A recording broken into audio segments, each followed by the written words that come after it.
Shalom family, there I go again. I start the video and then I start moving the camera, right?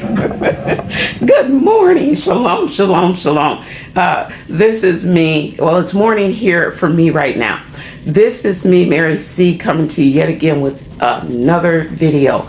And I'm going to try and take you along today. Today is a canning day for me. I'm standing here in my kitchen and I am at the stove and I have two big pots in front of me. This one and another one that's almost a twin.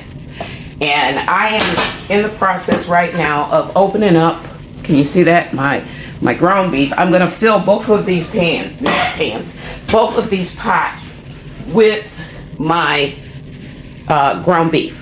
So I'm opening these guys up. What I'm working with is four of this size, which is 5 pounds. Okay, and I opted to go for the 80% lean, 20% fat, so I don't have as much grease to drain out.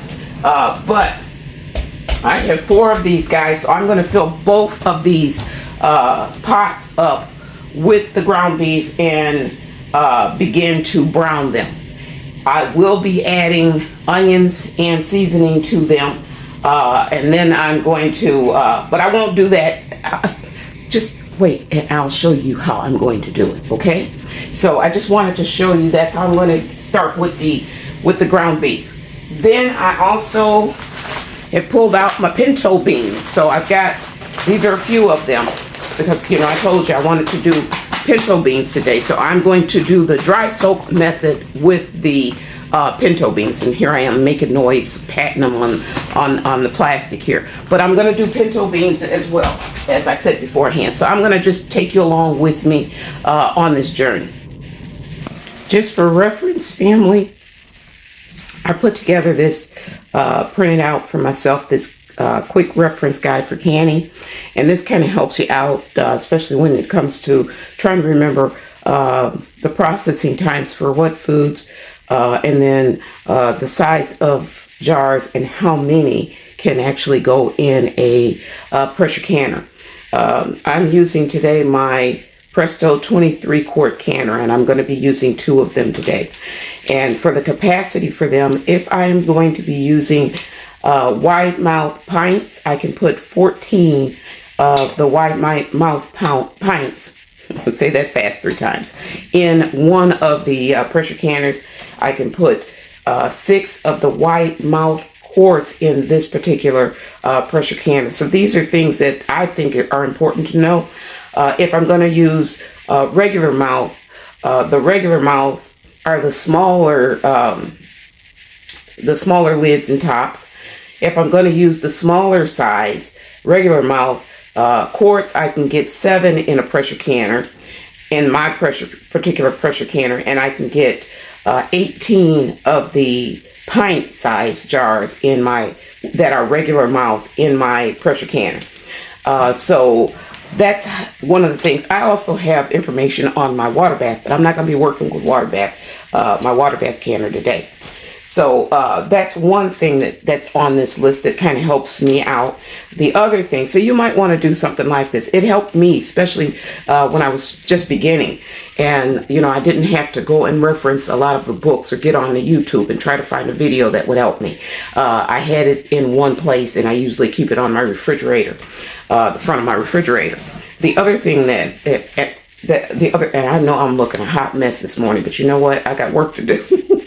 So I don't mind the way I look, and the kitchen is not top notch right now, but that's okay because I'm making a mess as I go along. It's going to get messier. I'm in the process of getting ready to chop up some onions. I don't know if you can see my onions on the side of me, and you know what? It might be a little difficult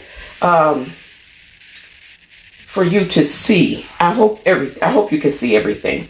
A lot of what I'm going to be doing, it looks like I might have my back to you. And I'll try my best to do this at an angle. My kitchen is set up in a way that it's just, I don't know. I'll do the best I can for you. Okay, we'll say that. So getting back to my reference guide. Today I'm going to be doing ground beef. So what I have on here are the different types of meats that I could pressure can, and I got a list of the different types of beans and other vegetables that I would put in the pressure canner, and for how long. How long to process. After it's come up to pressure, then you want to process those jars for a certain number of minutes, a certain amount of time, in order to make sure that they are cooked, because they do get cooked, and that the lids will actually seal to the jars, because that's important. You don't want to poison anyone. But you want that the jars to seal. So for ground beef, if I'm going to use the quart size jars, the processing time for the quart size jars for ground beef is 90 minutes. If I'm going to do pint size would be 75 minutes. And I like to try to do similar time frames or processing time foods when I'm doing a canning session. For example, the ground beef, either 90 minutes for quarts, 75 minutes for pints. Pinto beans, 90 minutes for quarts, 75 minutes for pints. So that way I can do them both, and I can even put them, intermingle those jars in the pressure canner, so it won't matter, because they both are processed at the same time. So I hope that is helpful. So again, I'm getting ready to chop up some onions, and then I'm going to, and I use this, I don't know if anybody else does, this is the onion soup dip and recipe mix, and they come in these little packets. I have some store-bought broth, but I don't have enough, so I'm going to make me some broth using the onion soup mix. So I'm going to make me up some broth in just a few minutes, and that's just simple. I'm just going to be adding water to it, lots and lots of water, because they're salty. No doubt about it. There's a lot of salt in them. So I'm going to water it down, completely water it down. I'm going to water it down quite a bit. But I am going to chop up some onions, and you don't need to watch me do that. I'm going to chop up some onions and put them in a bowl and put them to the side. And then when I come back, I will show you what I'm doing with and right now I've got these pots are going. Right now they're doing their thing. Turn it around a little bit so you can see it. I got these guys on low, and they're doing their thing to get brown. And hold just a second. Let me hold on. All right, sorry about that, family. I had to go and get some tools, right? With the ground beef, I have this handy dandy masher. It breaks it up. Now I'll tell you a little secret that I do with ground beef. I don't like to get it into very tiny particles, because when it comes time for me to actually open it up and use them, I don't like the little pieces. I like it to have a little bit more firmness to it, not firmness, a little bit more solidness to it than to have the little crumbles. If you like the crumbles, do the crumbles, but that doesn't work for me. And when I'm doing my meals after it's been processed, and I'm actually trying to cook with it, so I don't break it up completely. I leave big chunks in mine. Okay, big chunks. But this is the tool to break everything up with, and like right now, they're cooking pretty good. Can you see that? They're cooking. Again, I have it on low. You don't want to get to the point where you're scorching the bottom of the pan. If it gets to the point where it starts getting a little too warm, and you're not able to move the meat around fast enough, and you don't want it to start burning in certain areas, because it's chunky, then you can put in a little water. It won't hurt.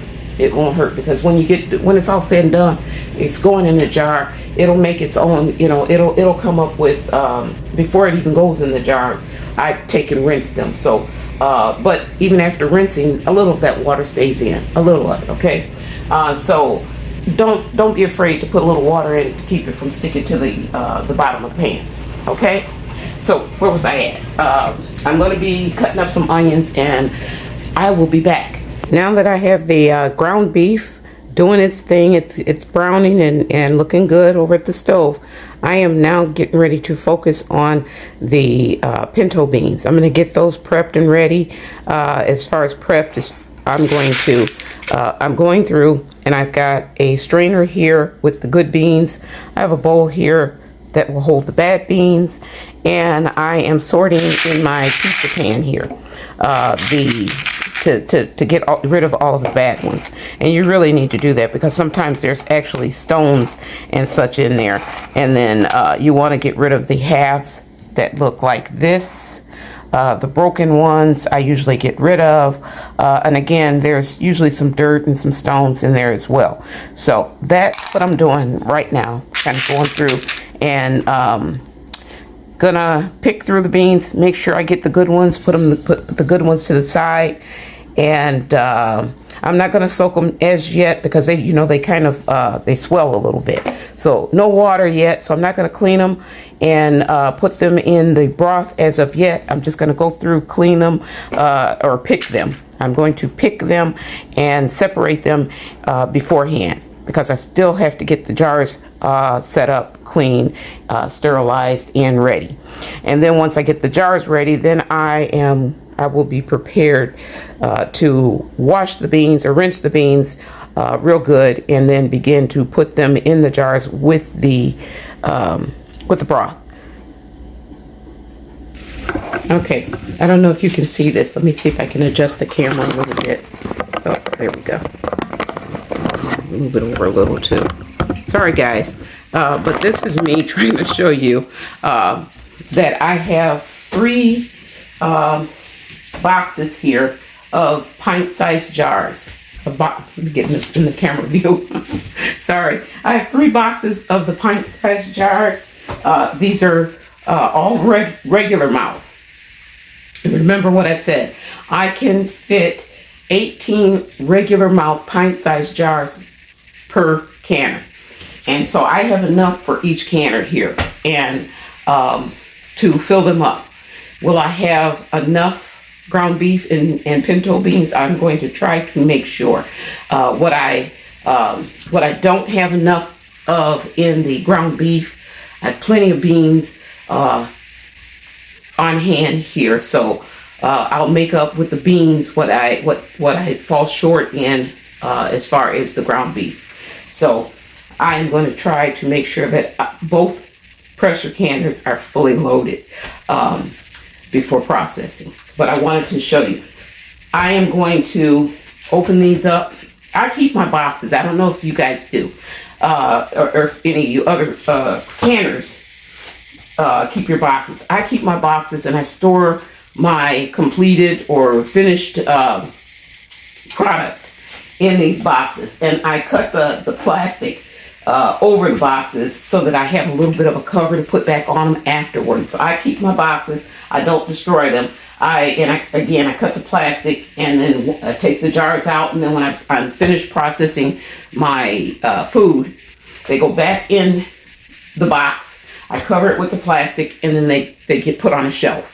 Okay, so I'm going to come back with to talk to you about the canners and the tools that I use. You've probably, if you've seen my other videos, you've seen it before, so forgive me. For those that are brand new and haven't seen it, I'll go over those again. Okay, so you experts, just kind of fast forward a little bit on the things that you already know about. What I'm going to do, because I only have I'm working with a small. Let me see if I can turn this around. Oopsie, that didn't work out too good. Here we go. There we go. I'm working with a small stove. Can you see that? It's not a big range, and it is porcelain top. There were questions on whether or not you can use a porcelain top stove to can. That's the only thing that I've used since I've been canning.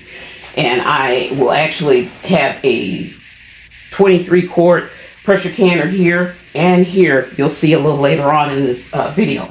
But anyhow, so what I'm going to do is, because I have a small area to work with, I'm hoping that I can take all of the ground beef that's in both of these and just put it into one. And that one, I'm going to put the oven on low, and I'm going to put the ground beef in that pot so that I can keep it warm. Because remember, this is going to be a warm process. If I haven't said it, I'm saying it now. Everything's going to be a warm process. The food that's going into the jars are going to be warm. The jars will be warm. The pressure canners are also going to be warm. So this is going to be a warm one. Sometimes you do it and it's all cool and you don't have to worry about the pressure canner being warmed up beforehand. But in this case, I'm going to warm the pressure canners up before I actually put the jars in so that everything goes in warm. I don't want to take the chance of the jars bursting or cracking or anything like that. So everything's going to be a warm process. So that's why I'm going to take the meat, put it in the oven, keep it warm. And then I'm going to transition, clean one of these guys out, and I will put the broth in. Get that good and warm so that when I get ready to put that in the beans will have warm broth. All of it will go into a warm pressure canner. I don't know if you can hear that or not. And it's very, very hot, so I'm going to try to be as careful as I can. I don't know if you can see it. I'm not going to tip it too much because I don't want oil all over the floor. And I don't want to burn myself. But my ground beef is looking pretty good. Okay? It looks like it's gotten brown. Do you see all that grease in there? Same thing for this one here. I don't know if you can see it. I put my back to you. But this one here, the ground beef, has browned up pretty good. There's a whole lot. Let me see if I can scoot it back a little bit. A whole lot of oil in there for it to be 80% lean, 20% fat. There's a whole lot. So I have to get rid of the grease. I don't like to have a whole lot of grease in my jars of the finished product. So one of the things that I will do is I'm going to turn this down a little bit on both of them.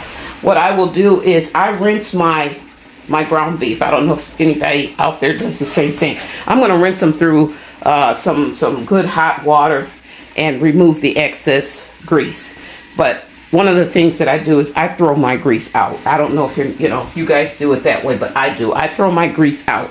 I was just adjusting the temperature on these guys because they're pretty much that's pretty much complete. I'm going to transition. I'm going to rinse them out real good.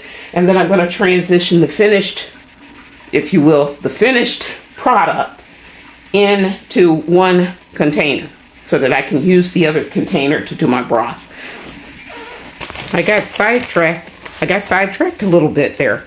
What I didn't tell you about the jars is this. I'm going to wash them really, really good and inspect them. I inspect the rims of the jars, and I inspect the sides, bottom, and everything to make sure there aren't any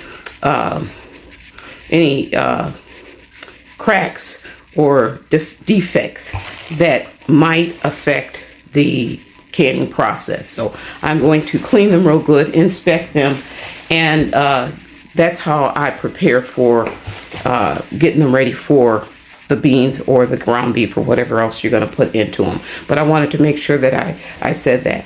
And I also want to make sure that I tell you also that the lids and the rims will be warm along with the jars. So it's not just the jars that I'm going to make sure are warm. The whole thing is going to be warmed. I have a tiny tip for you. When I'm doing when I'm going to can ground beef or anything that I need to put the excess oil in, I use old coffee cans that can handle that hot grease. I don't drain it in my sink or anything like that. Everything gets drained into these things, and I keep the lids and everything. So that's a tip that I can share with you. That's where my old grease goes in. Go into these coffee containers, and then I toss them out because I don't reuse them. But then since I have you here, let me talk to you about some of the tools that are required or that I use. One is the ladle. This is really, really handy, especially like when I'm going to be using the broth to put the broth into the jars. This will be very, very handy to use, the ladle to use to make sure I don't really make too much of a mess, along with the funnel. And this funnel just sits on the lip of the jar, and it makes the process go much smoother. One of the other tools that I use is the bottle picker up, or a jar. You use this to get the hot jars out of the canner. You can also use this, and of course I'm holding it upside down.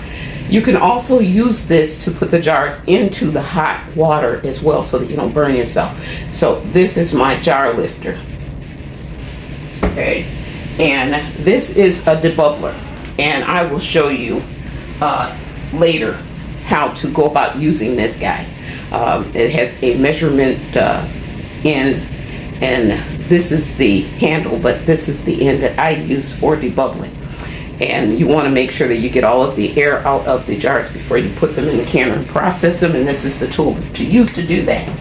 And this is a magnetic end tool for lifting up the lids when you put them in the water to keep them warm. You don't want to burn yourself, so you want to use these to go into the water to pick up those lids, and it picks them up really well. Now this one here is a kind of newfangled one. My husband saw it and he thought my old one broke on me, so he thought that this would be great, and it has the extender to it. So you know, men and gadgets, right? I love it though. I love it. So I have the top of the line lid picker upper. Okay, so that's what this is. I'm going to be using regular mouth jars, and they are the pint size today for everything. I'm going to be using the pint size, and I'm doing that because I'm going to be sharing. I'm going to be sharing the bounty with family members, and it's easier for me to be able to do it with the smaller jars than with the larger jars, because I can do more. I do less when you do less in the canner when you're using the quart size, so I can share easier with the smaller ones. So that's what we're doing today, the pint size ones.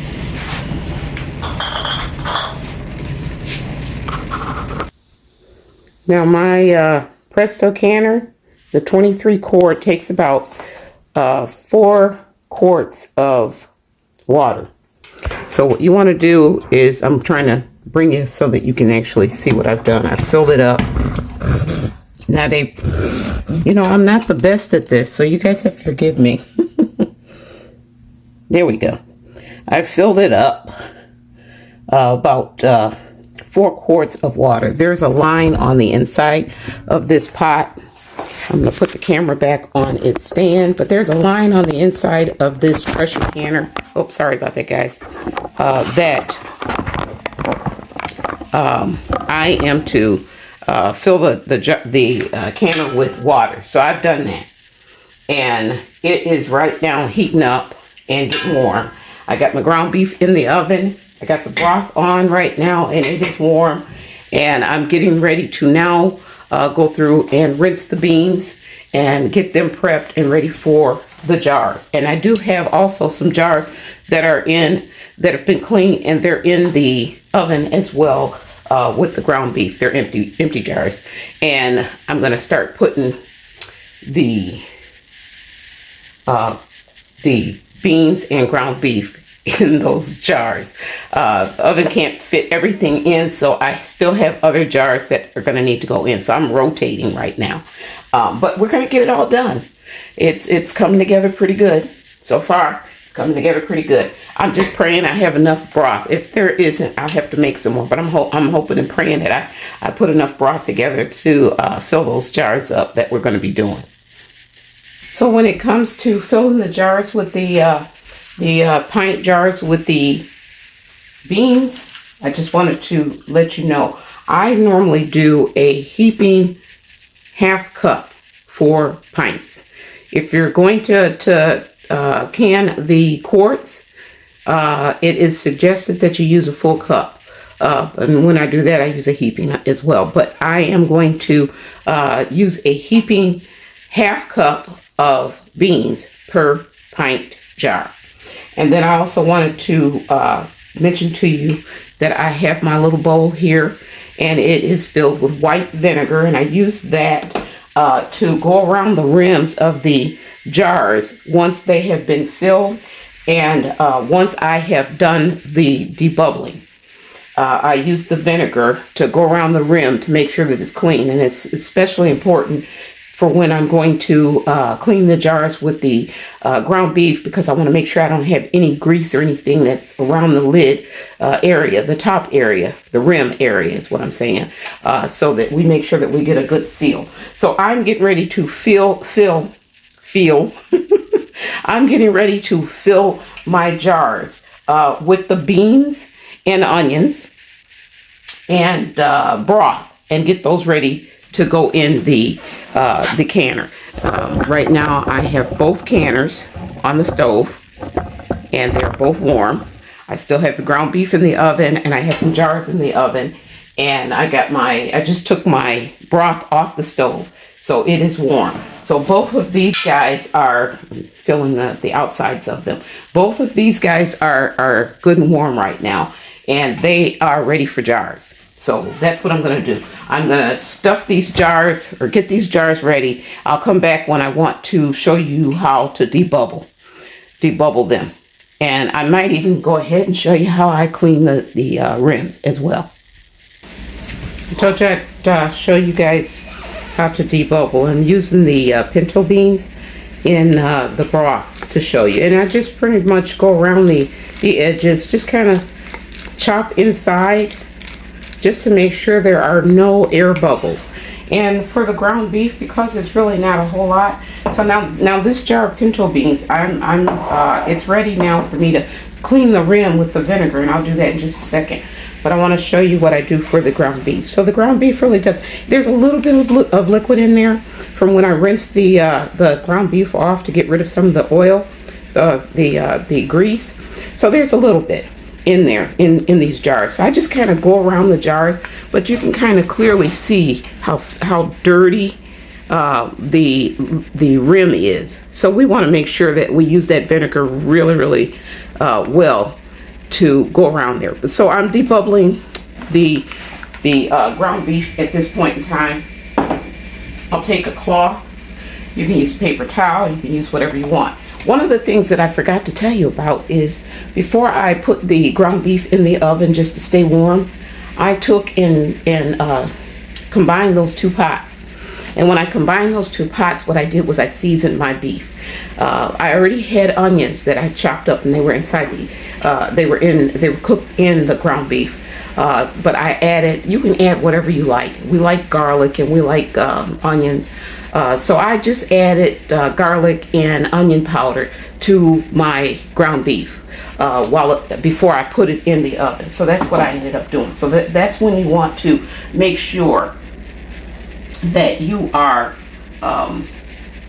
getting my towel drenched in the vinegar here. But you want to make sure that you do your seasoning before you stick it in the oven, or before you put it where you're going to put it to keep it warm. So I'm just kind of, I don't know if you could see what I was doing, but I was just kind of going around the rim just to make sure there is no grease.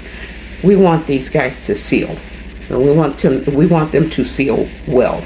Okay, so I just kind of went around the edges of it.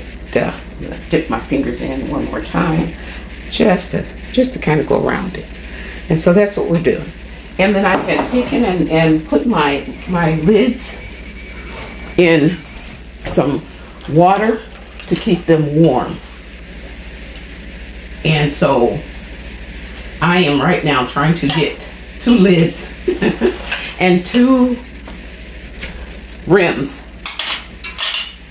to put on my jars. So I put one on the beans and one on and these are warm still. These are really warm, but not so warm that I'm going to burn myself. And I do, they say it's finger tight, but I go just a little bit because my grip is not the best. So I go just a little bit, and I think that my going just a little bit is similar to most people when they say they do finger tight. Okay, so I'm going to do the same thing. We've cleaned both rims, we've debubbled, and I'm just going to tighten it just a bit. And these guys they're warm. They're ready to go in the pot, in the pressure can. So I was able to fill up one. Let's see, we got one going here. 1, 2. There's 18.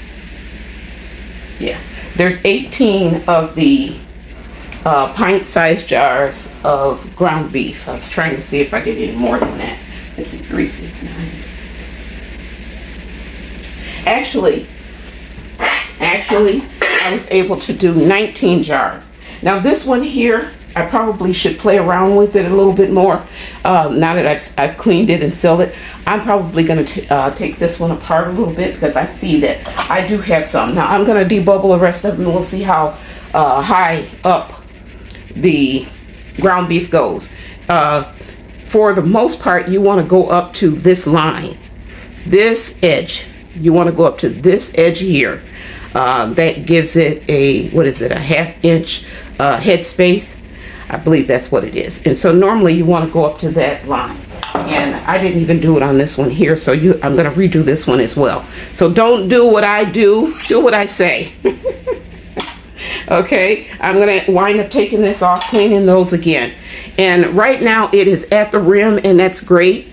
So I probably won't have to do anything. I thought that I had gone over it, but I didn't. It's at the rim that it needs to be at. So we're good. We're good there. We're good. And the angel of the Lord said unto me, Thou hast beheld that the book proceeded. That's the first layer. I'm going to put the tray in, and we'll do the next layer. Sorry, I've got my elder in the background I'm listening to. Hopefully you can hear me. Second tray is in, and we are ready for another layer, if you can see that, of the ground beef. So we got the second tray in, and I've already poured in the vinegar so that we can keep the jars from ghosting up or having that white film on them. So second tray in on the ground beef one, and I will fill the other one up in just a few. I won't show you that since you've already seen this one though. I have a steady stream of steam coming from this channel here. I forget what the name is. I'll stick it in the video a little later. But anyways, it's coming from here, the steam pipe, okay? And so what I'm going to do is, the gauge is still sitting at 0. So I'm going to set my timer, because this is not going to be into effect until after I put the weight on.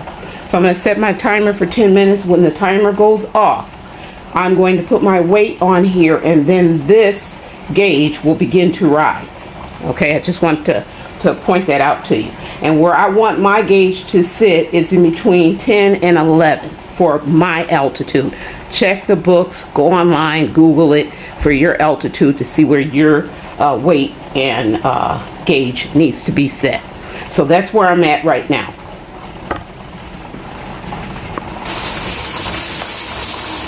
Okay, my pressure regulator, my weight right now is doing the happy dance, and I want my gauge to stay right where it's at right now and not go any higher than what it is. It's like I said, between the 10 and the 11 is where I need this canner to stay. So what I will do is I will adjust the temperature. If it's too high, I'll bring it down low, just so that I can make sure that it stays right within the space that I need it to be in, and that this dance rhythm stays about just like what you're hearing right now. So I have the kind of weight that dances. So it's doing the happy dance right now, but I wanted you to see that.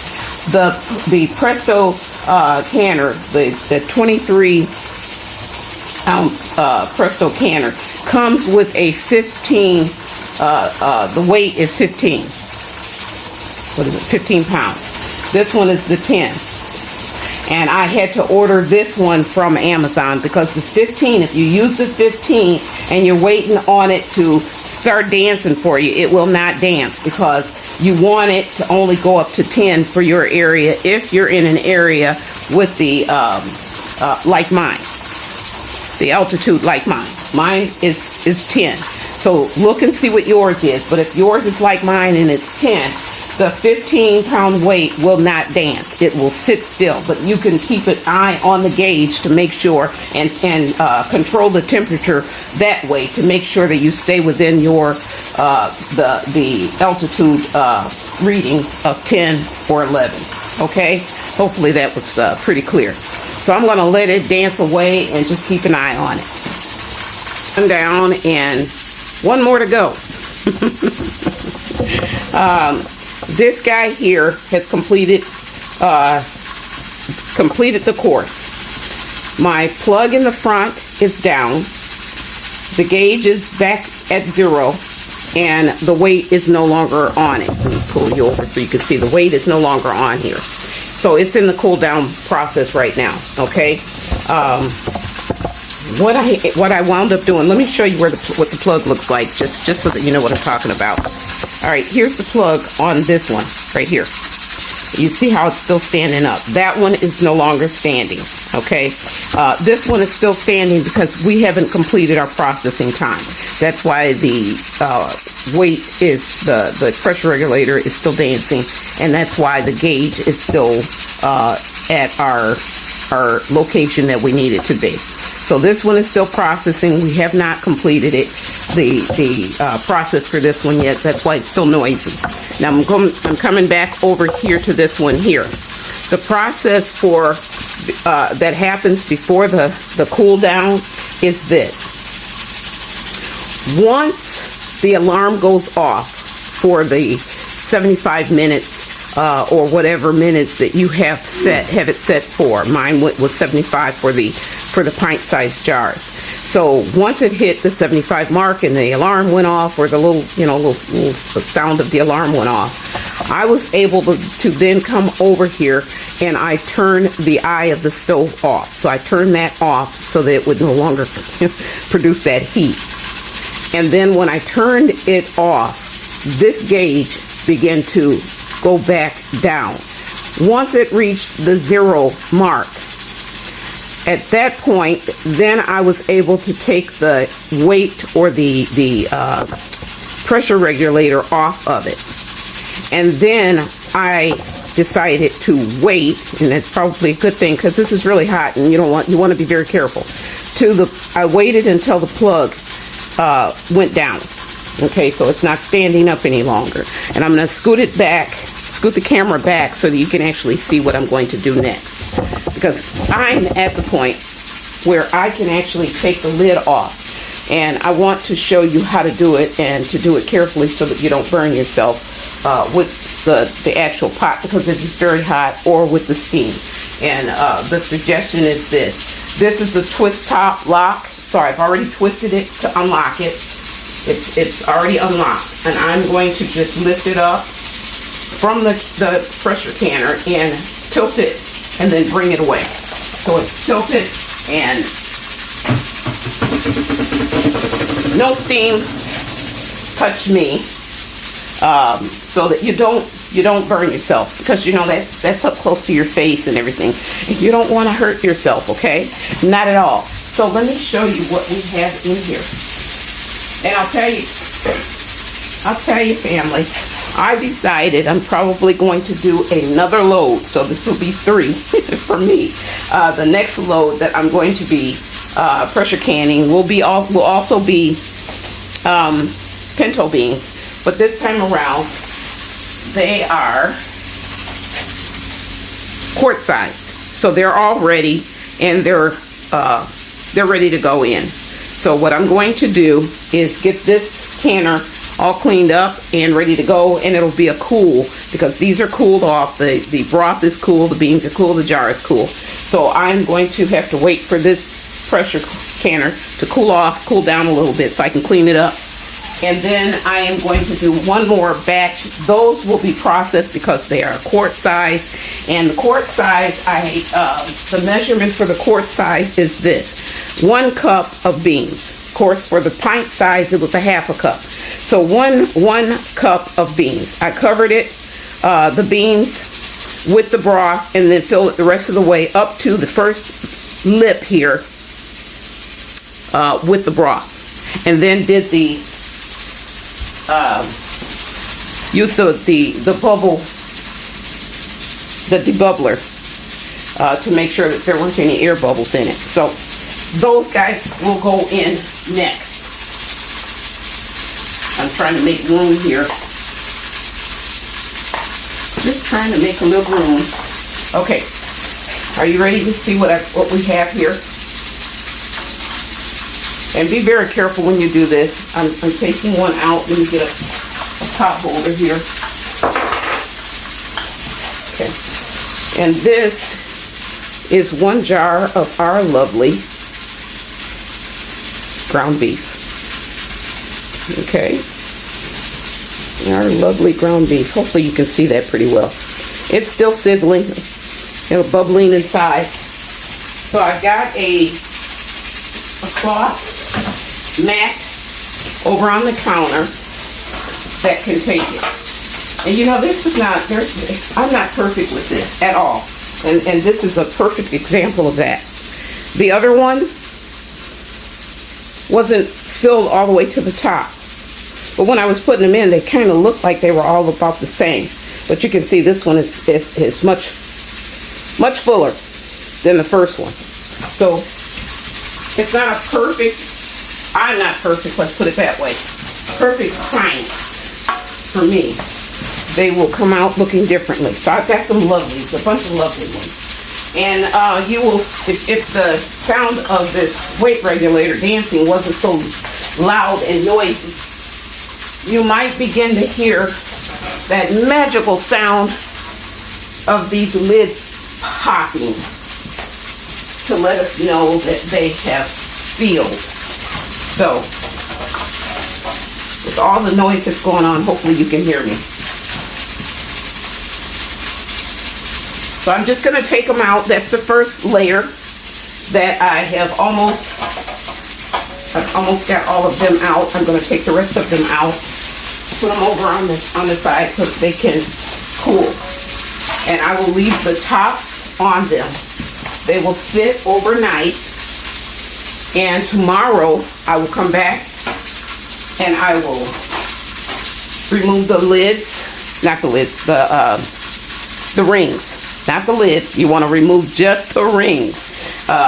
So I will come back tomorrow to remove the rings and clean them up really, really good in some good hot soapy water. I'm going to take this tray out.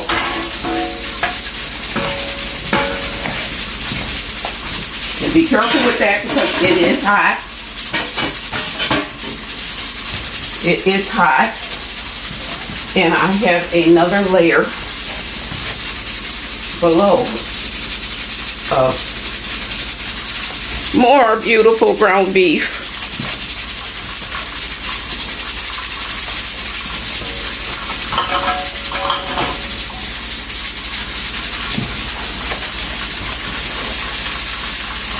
So you don't have to watch me do all of the rest of them.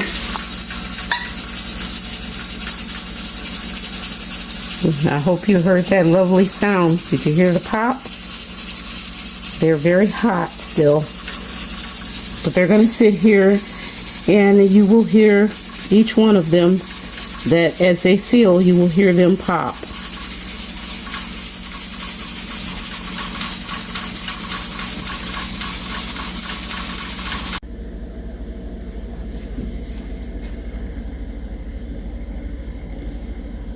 The morning after.